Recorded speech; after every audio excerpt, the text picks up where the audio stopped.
में दिल्ली विश्वविद्यालय जातिवादियों का अखाड़ा है। ये कुलपति जो है यहाँ के, इनकी पूरी शय है। अगर शय नहीं होती और कुलपति यहाँ के जातिवादी नहीं होते तो आज ऐसी महिला को, जिसको सस्पेंड करना चाहिए था, जो सलाखों के पीछे होनी चाहिए थी, उसे सम्मानित किया जा रहा है। मैं सरकार से इसलिए नहीं कर रहा, सरकार सोचेगी नहीं। सरकार तो गुंडों की सरकार है। सरकार में प्रधानमंत्री कौन है सब जानते हैं, गृह मंत्री कौन है सब जानते हैं, गृह राज्य मंत्री कौन है सब जानते हैं, और सब गुंडों को और अपराधियों को और भ्रष्टाचारियों को सब वो देते हैं, सपोर्ट करते हैं। भाई जो भी गुंडा है, जो भी अपराधी है, बीजेपी में चले जाओ, सुरक्षित हो गया, संत बन गया वो। नमस्कार, मैं ब्यूटी गिरी और आप देख रहे हैं नेशनल दस्तक। हमारे साथ अभी मौजूद है डॉक्टर रितु। इनका अनिश्चितकालीन धरना प्रदर्शन चल रहा है, आप सभी को पता है। आप यहाँ पर 7 दिनों से बैठी हुई हैं और सविता रॉय, जिस पर चार्जशीट दाखिल है, उसको मंच पर बुलाया जा रहा है। उन्हें सम्मानित किया जा रहा है। उन्हें मंच पर बुलाकर तमाम महिलाओं के साथ जो है सम्मानित किया जा रहा है। क्या कहेंगे? मुझे खुशी है कि मतलब हमारा मीडिया, यूट्यूब मीडिया इतना ज़्यादा अवेयर हो चुका है और इतना ज़्यादा हर जगह पहुंच गया कि आपको भी ये चीज़ पता चली है, मुझे भी ये चीज़ पता चली।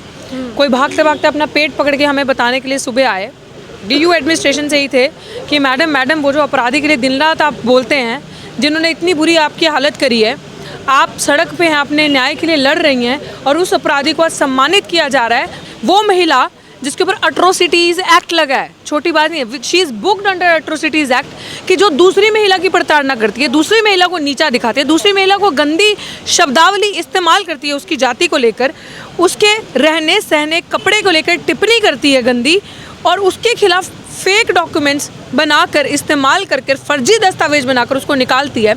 सब चीज़ें कोर्ट ने मानी। इन्वेस्टिगेशन के दौरान पता चल गया कि ये सब आरोप जो मैंने लगाए हैं वो सही हैं, वो सारे सबूत पाए गए और उन पर चार्जशीट हुई। ऐसी संगीन धाराएं के अंदर आप वो इसके साथ फ़ोटो ज़रूर लगाइएगा, जनता को दिखाइएगा कि किस तरीके का चलन चलता है ऐसे जातिवादी विश्वविद्यालयों में। दिल्ली विश्वविद्यालय जातिवादियों का अखाड़ा है। ये कुलपति जो है यहाँ के, इनकी पूरी शय है। अगर शय नहीं होती और कुलपति यहाँ के जातिवादी नहीं होते तो आज ऐसी महिला को, जिसको सस्पेंड करना चाहिए था, जो सलाखों के पीछे होनी चाहिए थी, उसे सम्मानित किया जा रहा है। आप क्या चाहेंगी? क्या सीखेगा देश का युवा? कैसे पढ़ेगी? कैसे बचेगी बेटी? ऐसे आप गला काटेंगे। एक बेगुनाह सड़क पे है और एक गुनहगार को सम्मानित किया जा रहा है, और ये आज की बात है। और आपके साथ सारी तस्वीरें भी आपने तो खैर खींच ली होंगी मीडिया के माध्यम से, जो हमारे पास आई हैं हम आपको दिखाएंगे। बात करने पर उन्हें बात नहीं करने दिया जाता, वीआईपी रूम में लेके चला जाता है। बिल्कुल। पत्रकार साहब जो हमें बता रहे हैं, अभी आपसे इन्फॉर्मेशन आई कि जो पत्रकार महोदय वहाँ गए थे तो उनको पत्रकार से उन्होंने बात नहीं किया, पत्रकारों को उन्होंने एंटरटेन नहीं किया, और वो वीआईपी रूम में, क्योंकि ऐसे ही सवालों से ये चोर बचते हैं, क्योंकि इनके पास सच तो है नहीं, सच तो ये बोल नहीं सकते, और इसीलिए वो भाग के पतली गली अपनाते हैं कि कहीं हम पकड़े ना जाएं। क्योंकि सवाल के जवाब प्रधानमंत्री जी ने प्रेस कॉन्फ्रेंस करी आज दिन तक, कभी जवाब दिए? क्योंकि झूठ का जवाब नहीं होता, चोरी का जवाब नहीं होता, और ये लोग क्या आपको जवाब देंगे? जिनके पास चोरी ठगी जिनका धंधा है, वो लोग आपको जवाब नहीं देंगे। हम यहाँ पे भुगत रहे हैं। ये इसी तरीके से जो हायरार्की है ना, कास्ट, ऐसे काम करती है। और दिल्ली विश्वविद्यालय, मान के चलिए, जितने इसके अंदर लोग बैठे हैं, जितने एडमिनिस्ट्रेशन में हायर लेवल पे बैठे हैं, ये जितने बड़े पढ़े लिखे हैं उतने बड़े ये जातिवादी हैं। और इसीलिए अब हमने भी ठाना है कि तब तक यहाँ से नहीं जाना जब तक अनअडल्टरेटेड जस्टिस नहीं मिलता। हमें जस्टिस मिलेगा बहुजन बच्चों को, अगर बहुजन बेटियों को, अगर हमारे समाज को जस्टिस नहीं मिला तो अभी आपने कल की घटना देखी होगी, जो आईआईटी में इतना टैलेंटेड, क्या हाँ ऐसे किसी नॉर्मल बंदे का पत्रकार है बताइए आईआईटी में एडमिशन हो जाएगा? अगर आपके अंदर टैलेंट है, आपके अंदर पोटेंशियल है, आप मेरिटोरियस हो, मेरिट है, तभी तो आईआईटी में जाओगे ना। इतने कमज़ोर नहीं है हमारे बच्चे, लेकिन ये इतना प्रताड़ना कर देते हैं, इतना तकलीफ, इतना बुरा हाल कर देते हैं हम लोगों का कि you and up committing suicide. अभी मामला वो सुसाइड का कह रहे हैं, क्योंकि पुलिस अधिकतर SC/ST केसेस में। एक चीज़ बताना चाहूँ तो हम उन परिवारों से मिले हैं, हमने उनसे भी बात की है। उन्होंने हमें एक वीडियो दिखाया जिसमें टेबल पर, ज़मीन पर बहुत बड़ी मात्रा में जो खून फैले हुए हैं। वहाँ पे रूम तो लॉक्ड है, वहाँ पर जो गए हैं वो खिड़कियों से जो जितना दिखा है, पर्दे ऐसे बिखरा हुआ है, कुर्सी उल्टी पड़ी है, बावजूद इसके कहना कि वो सुसाइड है। यही मैं आपको कह रही हूँ, हमारी चीज़ों को कैसे ये सुसाइड में बदलते हैं, ये दिखाने के लिए कि हम मानसिक रूप से, इमोशनली, मेंटली बड़े कमज़ोर हैं। वो सुसाइड नहीं है, वो इंस्टीट्यूशनल मर्डर है। जो रोहित वेमुला के साथ, जो पायल तड़वी के साथ, जो डॉक्टर पंपोश के साथ हुआ था पंजाब में, अमृतसर में, ये यही करते हैं, यही चीज़ें हैं। आपको दिखाएंगे पूरा रूप, क्योंकि इन्वेस्टिगेशन से पहले ही इतना टाइम दे दिया जाएगा सारे वहाँ के जो वाइस चांसलर हैं, जो भी एडमिनिस्ट्रेटिव स्टाफ है, कि वो सबूत सारे मिटा दे। उनका अगर सुसाइड होता तो कोई नोट बरामद होता, कुछ होता, लेकिन ये लोग सब कुछ कर सकते हैं। They are fit to do that. It's just that कि हम जैसे बच्चे जो बाहर आके पढ़ते हैं, बोलते हैं, आगे बड़ा कुछ करने का सपना देखते हैं, हमारे मुंह पे जुबान है, उसको कैसे काटा जाए, उसको कैसे कमज़ोर किया जाए, हमें कैसे आगे नहीं आने दिया जाए। इसी तो इंस्टीट्यूशनल मर्डर के खिलाफ ये धरना है ना, ये इस चीज़ को रोकने के लिए। मैं बार बार क्यों कह रही हूँ, मरना नहीं, लड़ना है, हक लड़के लेना है, मांग के नहीं, लड़के। तो यही तो चीज़ है ना, नौकरी नहीं। क्यों कहती हूँ बार बार कि न्याय चाहिए, न्याय नहीं दे रहे ना ये लोग, हमें मार रहे हैं। जातिवादी गुंडे हर जगह आगे हैं, ये आतंकी हर जगह आगे, जो संविधान की दिन रात हत्या करते हैं। अगर संविधान से ये लोग चल रहे होते तो आप मुझे बताएं, जितनी संगीन धाराएं, वकील साहब खड़े हैं, आप एडवोकेट भानु प्रताप जी से पूछिएगा, जो धाराएं लगी हैं क्या वो अवेलेबल है? क्या उनको भी सलाखों के पीछे नहीं होना चाहिए था? वो किस तरीके से खुले सांड की तरह घूम रही हैं। She is a criminal. और चार्जशीट के अंदर अगर आप देखेंगी तो उनका जो पुराना रिकॉर्ड है, मैं सिर्फ अपने आधार पे नहीं कह रही, डॉक्टर सविता रॉय ने पहले, जहाँ पे वो अभी तो यहाँ प्रिंसिपल है दौलत आम कॉलेज में, पहले कॉलेज में, कालंदी कॉलेज में एक टीचर के पद पे थी, वहाँ की प्रिंसिपल थी अनुला मौर्य, वो एससी समाज से थी, वो भी एक डायनेमिक बोल्ड पर्सनैलिटी थी। उन्होंने यूनिवर्सिटी को इतनी चिट्ठियाँ लिखी हैं, जो सारी उन्होंने इन्वेस्टिगेशन के दौरान आईओ को दी, MHRD UGC को चिट्ठियाँ लिखी हैं, सारे सबूत उन्होंने दिए इन्वेस्टिगेशन के दौरान, क्योंकि आपको इन्वेस्टिगेशन के दौरान आपके साथ वो करना पड़ता है, देना पड़ता है, जब आपको डंडा पड़ता है। जब उन्होंने दिया तो उन्होंने दिखाया कि इतना मेंटली, ये एक छोटी टुच्ची टीचर वहाँ पे इतना मेंटली हरास करती थी वहाँ पे प्रिंसिपल को, क्योंकि वो एससी समाज से थी। और वहाँ के अन्य SC ST OBC टीचर्स ने इतनी कंप्लेंट्स इनके साथ की है कि ये जातिवादी टीचर है, ये फोर्ज लेटर्स बनाती है, फोर्ज फेक सर्टिफिकेट उनके लिए भी यूज़ करती थी, क्योंकि वहाँ टीचर इंचार्ज थी। इनका पास्ट रिकॉर्ड चेक कीजिए आप, तो पता चलेगा कितनी बड़ी क्रिमिनल है, हिस्ट्री शीटर। बार बार मैं कहती हूँ हैबिचुअल ऑफेंडर रही हैं ये काम करने के। तो हमारे पास रास्ता नहीं है प्योर एंड ट्रू जस्टिस, तब तक हम यहाँ से जाएंगे नहीं। मैं नहीं जाने वाली, और मुझे यकीन है कि मेरा समाज मुझे हारने नहीं देगा, पल पल साथ देगा। और ये हर उस बहुजन बच्चे की लिए ये आंदोलन है। मैं कह रही हूँ आपके चैनल के माध्यम से मैं कहना चाहती हूँ कि जो भी दूर बैठी मेरी बहन या जो भी शिक्षक इवन दिल्ली यूनिवर्सिटी में है, अरे परमानेंट टीचर से मैं कहना चाहती हूँ, गूंगो बोलो, शर्म करो। अभी भी तुम्हारे समाज की बच्ची तुम्हारे अधिकार के लिए ये मोर्चा लगा के बैठी है, और तुम लोगों की नौकरी है परमानेंट, फिर भी आप लोग चाहते हो नौकरी है, प्रमोशन हो, किसी को जीजा साली, किसी को भाई बहन कुछ लगाना है, लेकिन इंसाफ के लिए लड़ोगे नहीं। आप ये नहीं देख रहे अपने स्वार्थ में डूब के कि कितना समाज आपका, आप कुछ परसेंट हो ना, कुछ चंद परसेंट जो उंगलियों पे मैं गिन सकती हूँ, लेकिन कितना बड़ा समाज के बच्चे जो सपना देखते हैं ऐसे विश्वविद्यालयों में आने का, पढ़ने का, यह जातिवादी गुंडे, ये जातिवादी दिल्ली विश्वविद्यालय का एडमिनिस्ट्रेशन उसका गला घोटने के लिए, उसको मारने के लिए, उसका इंस्टीट्यूशनल मर्डर करने के लिए तैयार बैठा है। अगर आप नहीं बोले तो यही होगा। अगर आप में इंसानियत और आपकी ज़मीर जिंदा है तो आओ साथ दो, मजबूत करो इस लड़ाई को, और दिखा दो कि अम्बेडकरवाद बड़ा है, मनुवाद बड़ा नहीं है।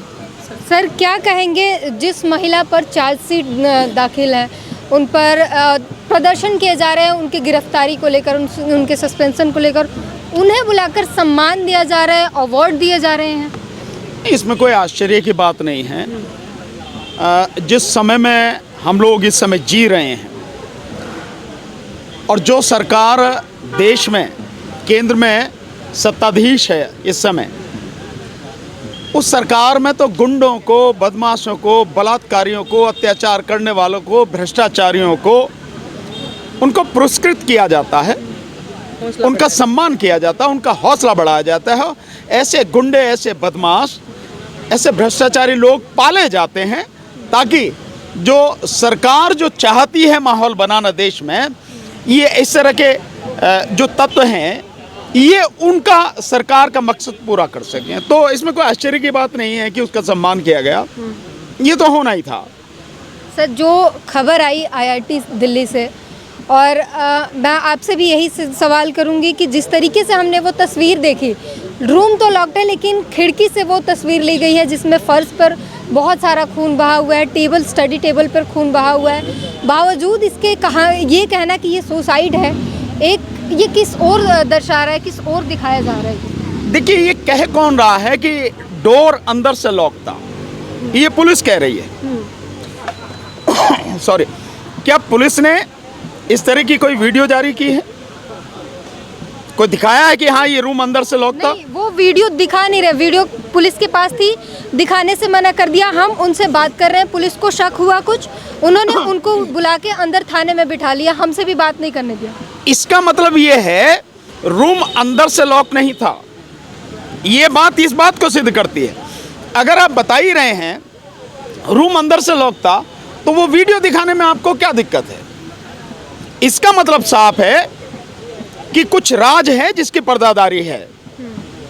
और जब आप कह रहे हैं कि खिड़की से देखा गया, वहाँ पे पर्दे बिखरे पड़े हैं, कुर्सियाँ बिखरी पड़ी हैं और खून काफ़ी है, जैसा आप बता रहे हैं, मैंने नहीं देखा लेकिन आप जो बता रहे हैं, अगर ये स्थिति है तो ये निश्चित रूप से सुसाइड नहीं है, मर्डर है।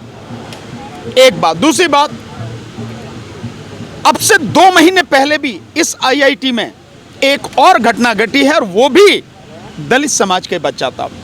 और एक और जो समानता है इसमें और उसमें, वो भी फाइनल ईयर का स्टूडेंट था और ये अनिल भी फाइनल ईयर का स्टूडेंट है।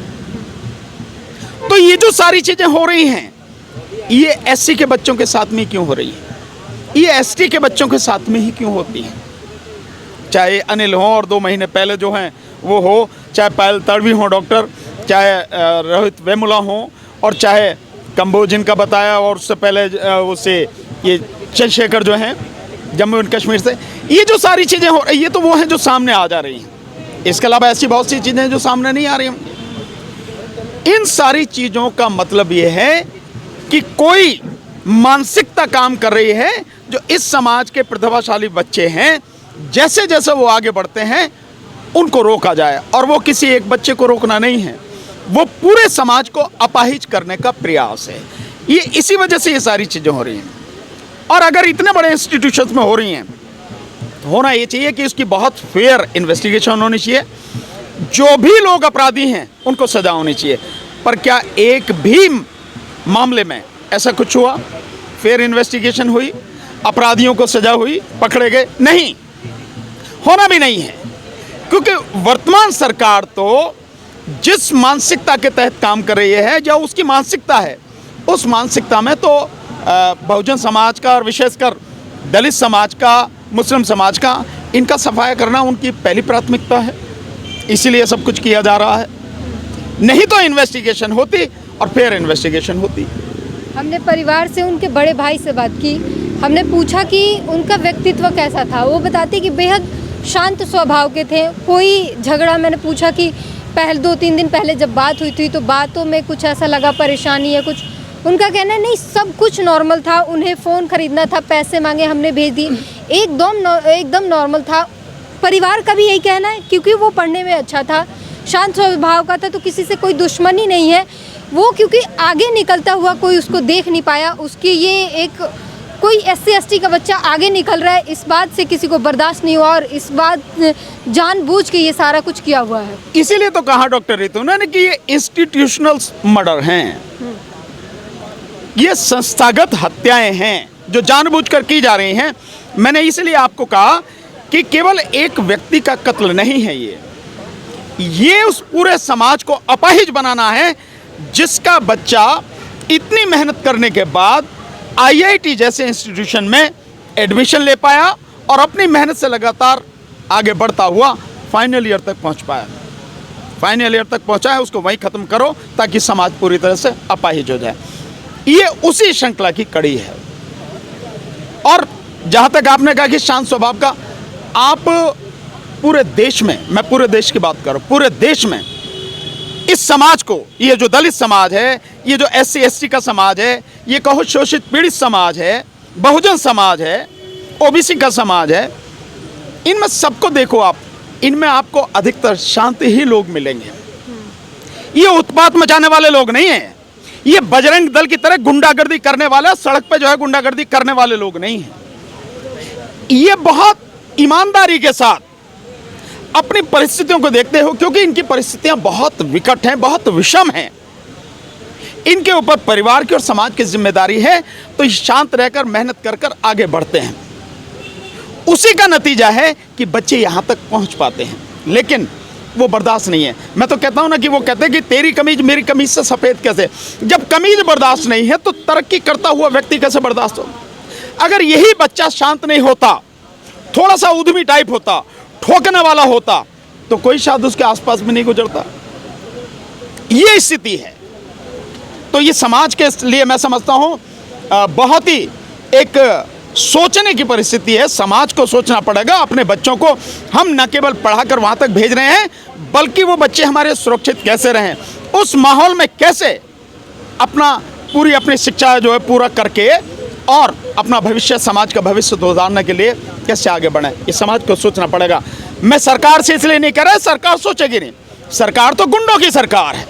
सरकार में प्रधानमंत्री कौन है सब जानते हैं, गृह मंत्री कौन है सब जानते हैं, गृह राज्य मंत्री कौन है सब जानते हैं, और सब गुंडों को और अपराधियों को और भ्रष्टाचारियों को सब वो देते हैं, सपोर्ट करते हैं।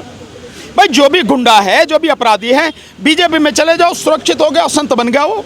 यही तो है ना हाल। इसलिए ये सारी चीजें हो रही हैं। सरकार वाकई में इस माहौल को बदलना चाहती है और दिखाना चाहती है कि वो ईमानदारी से जो लोग अपराधी हैं उनको सलाखों के पीछे पहुंचाना चाहती है, तो उसे कुछ करना पड़ेगा। लेकिन मैं जानता हूं कि जब तक मोदी गद्दी पर बैठा है, वो अपराधियों को संरक्षण देगा, दंड नहीं देगा, उनके खिलाफ कोई कार्रवाई नहीं करेगा। जाहिर तौर पर अगर आईआईटी में कोई बच्चा जा रहा है तो वो साधारण तो नहीं होगा, क्योंकि सभी को पता है आईआईटी तक जाना कितनी मुश्किल बात होती है। और आईआईटी 3rd ईयर का बच्चा जिस तरीके से दिखाया जा रहा है कि वो सुसाइड है, और जो तस्वीरें हमने देखी हमें नहीं लगा कि वो सुसाइड है। बाकी ये पूरे जांच का मामला है। लोगों का ये ही कहना है कि जो भी घटना है ये एक राहुल वेमुला का जो है दोहराई हुई घटना है। दोबारा वही कहानी, पुरानी कहानी है, अभी दोहराया गया है। पूरी बातचीत पर अपनी प्रतिक्रिया ज़रूर दीजिएगा। कैमरामैन तौहीद के साथ ब्यूटी गिरी, नेशनल दस्तक। नेशनल दस्तक की आपसे गुजारिश है कि अगर इसको बचाना चाहते हैं तो नेशनल दस्तक को सब्सक्राइब करने के लिए रेड कलर के सब्सक्राइब बटन को दबाएं, फिर बेल आइकन की घंटी दबाएं। नेशनल दस्तक को बचाने के लिए बहुत जरूरी है कि हर खबर को शेयर करें, लाइक करें, कमेंट जरूर करें।